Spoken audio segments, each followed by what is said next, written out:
this backward turning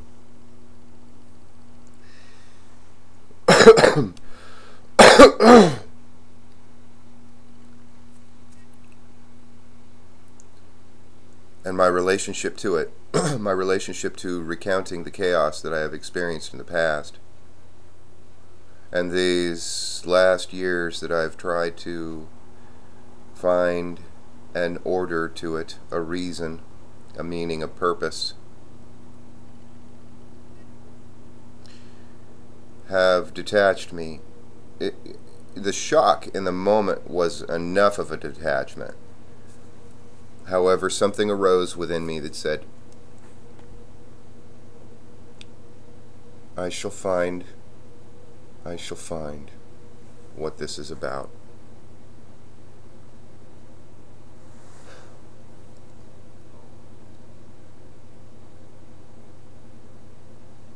But that was after I had the great fuck it, you know. The severing of the ties was followed with the diagnosis of brain tumors, and to quote, make my final arrangements.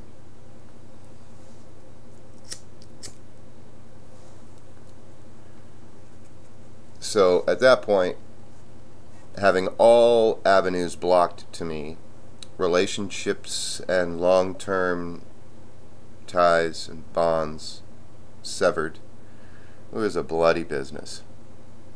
Quite literally a rendition of the birthing process, where you know, it's a bloody business. It was, I just said, fuck it, you know, everything's going to be fine. They're going to live their life the way they live their life. Things are going to be the way they're going to be. I'm going to be present and accounted for what I have to live here today. And when that happened, it was like warm honey ran over me. I could literally feel something warm and liquid just running over me. And I had this tremendous release.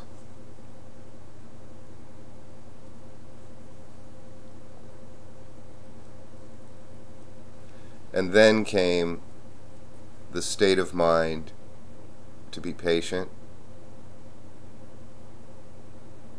and this inquiringness, this desire to discover what is all this about. And I had the inspiration to do my studies, and I just studied and studied and studied. And I came to a very sound, well-adjusted understanding. It left me with a great deal of acceptance, which was already part of my being at this point because of the near-death experience, which I think it was about 6 weeks later. It took them 6 weeks to finally get me to see a doctor. And after more tests, they found that they diagnosed me with, quote, spontaneous remission.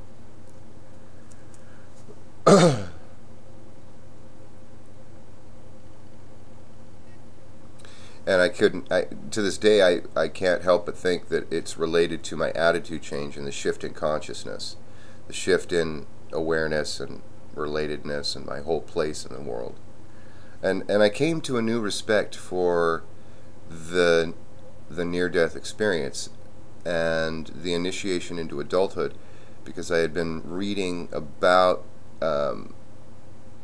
some initiations into adulthood that were very bloody, very frightening, and the elders of the clan that were initiating the youths into adulthood trained those youths to believe in fantasies and renditions of the world and life, so that when the initiation came, all the behaviors were so frightening to the child, they became effective in shifting their consciousness.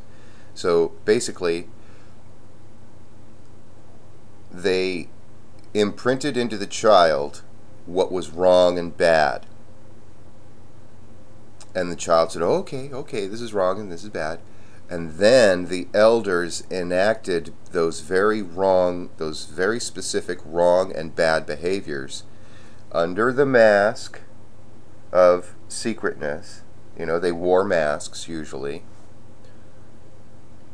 And the child actually believed that the evil one was coming after them.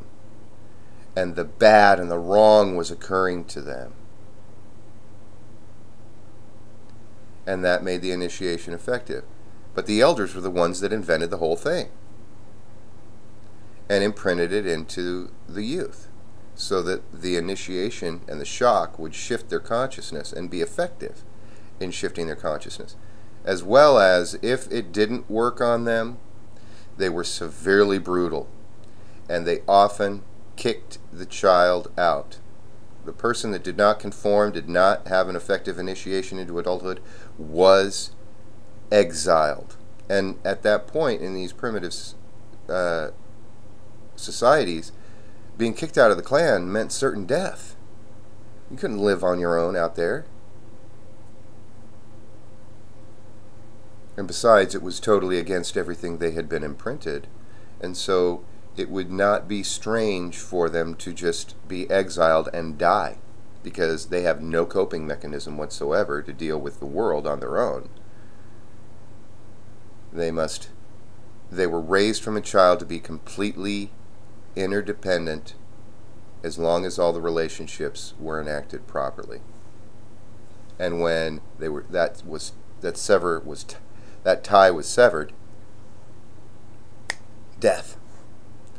And so I understood that somatic or body injuries, body diseases, body malfunctions can actually can find their prime cause in the way we think. So I'm reminded of The Biggest Loser, and it's a great documentary on how these people have to be broken down. And the trainers actually know all these psychological things that require, and they use all these techniques. They're jerks on purpose to shock the mind and shift the mind into a new consciousness. It's a rite of initiation into adulthood. It's the same thing. If people understood this stuff, I think that we could walk outside of our door and meet our neighbor and just have a conversation, and boom, initiation. Boom, we get into our car, initiation. Boom, we get our driver's license, initiation. Everything becomes a spiritual initiation that shifts our consciousness into awareness. A new awareness. On one level, and on another level, a lot of us just aren't prepared for it at all.